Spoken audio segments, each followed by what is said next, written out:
नमस्कार, आप देख रहे हैं जी प्राइम भारत। मैं आपके साथ अक्षिता मौर्य। आइए रुक करते हैं खबर की ओर। एक राष्ट्र एक चुनाव पर संगोष्ठी। लखनऊ यूनिवर्सिटी के मालवीय सभागार में संगोष्ठी का आयोजन।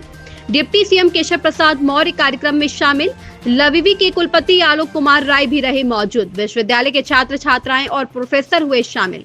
लखनऊ से काशिफ वसीम खान की रिपोर्ट। इस एक चुनाव को लेकर के महत्वपूर्ण संगोष्ठी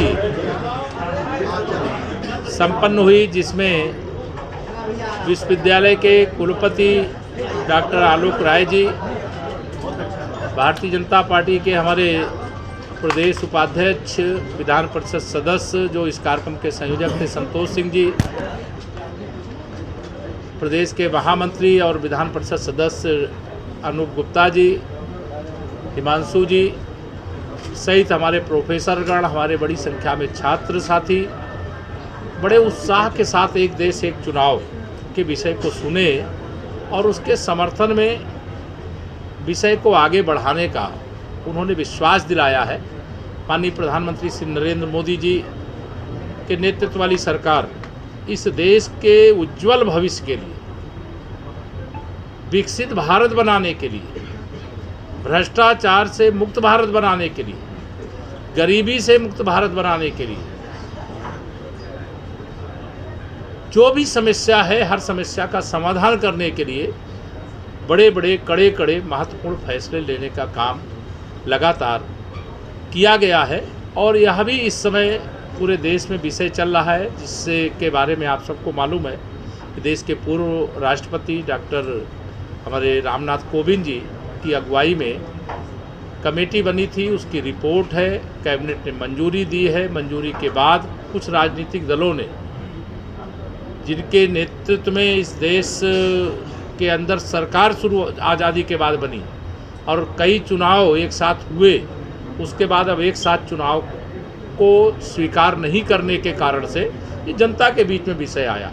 मैं आप सबके माध्यम से भी लोगों से अपील करता हूँ कि अगर वह एक देश एक चुनाव और पैसे की बर्बादी को रोकना चाहते हैं, भ्रष्टाचार मुक्त भारत बनाना चाहते हैं, राजनीति में जो इस प्रकार की प्रदूषण जैसी समस्या उससे मुक्ति पाना चाहते हैं, माननीय प्रधानमंत्री जी के द्वारा जो विषय रखा गया है एक देश एक चुनाव का, अपना समर्थन प्रधानमंत्री जी तक भेजने का कष्ट करें, ऐसा मैं अपील करता हूं।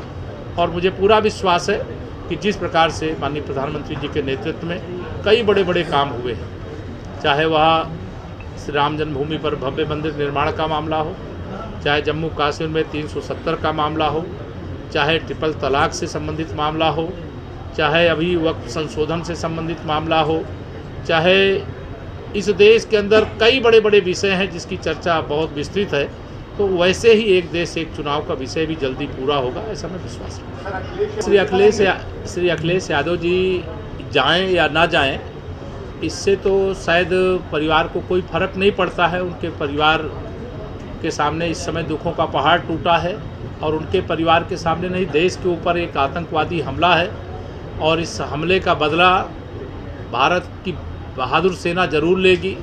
और जिन लोगों ने इस प्रकार के कृत्य को अंजाम देने का काम किया है, उनका अंजाम बहुत बुरा होगा।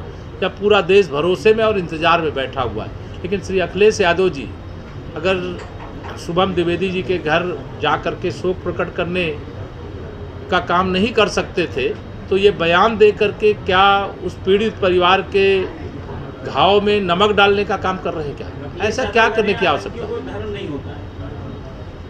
देखिए, श्री अखिलेश यादव जी हों या कोई दल, मैं सबसे यही अपेक्षा करता हूं कि जब राष्ट्र का विषय हो, यह आतंकवादी हमला जम्मू कश्मीर के उस पहलगाम में केवल पर्यटकों पर नहीं हुआ है, ये भारत की आत्मा पर हमला हुआ, जो प्रधानमंत्री श्री नरेंद्र मोदी जी ने स्वयं अपने भाषण में कहा है। और ऐसे समय में आतंकवादियों का धर्म और अधर्म, उस पर मैं बात नहीं बहुत करना चाहता, चूँकि विषय अंतर होता है।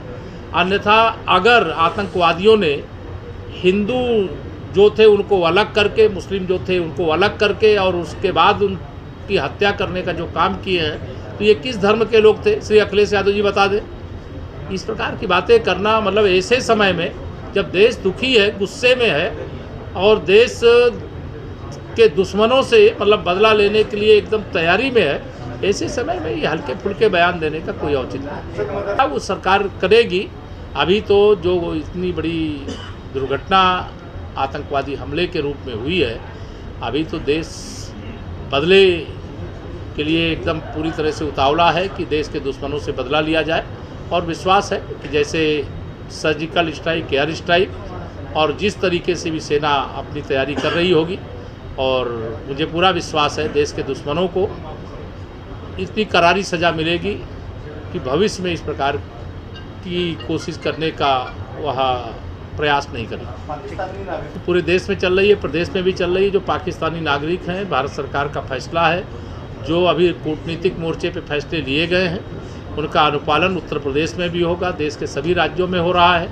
और इस समय मैंने यही कहा कि ये देश की एकजुटता दिखाने का समय है, देश के दुश्मनों को उनकी औकात बताने का समय है, और जो वीज़ा लेकर के आए थे उनको वापस जाने का जो समय सीमा है, उत्तर प्रदेश से भी जाएंगे, देश से भी जाएंगे। इस खबर में बस इतना ही। बने रहिए जी प्राइम भारत के साथ।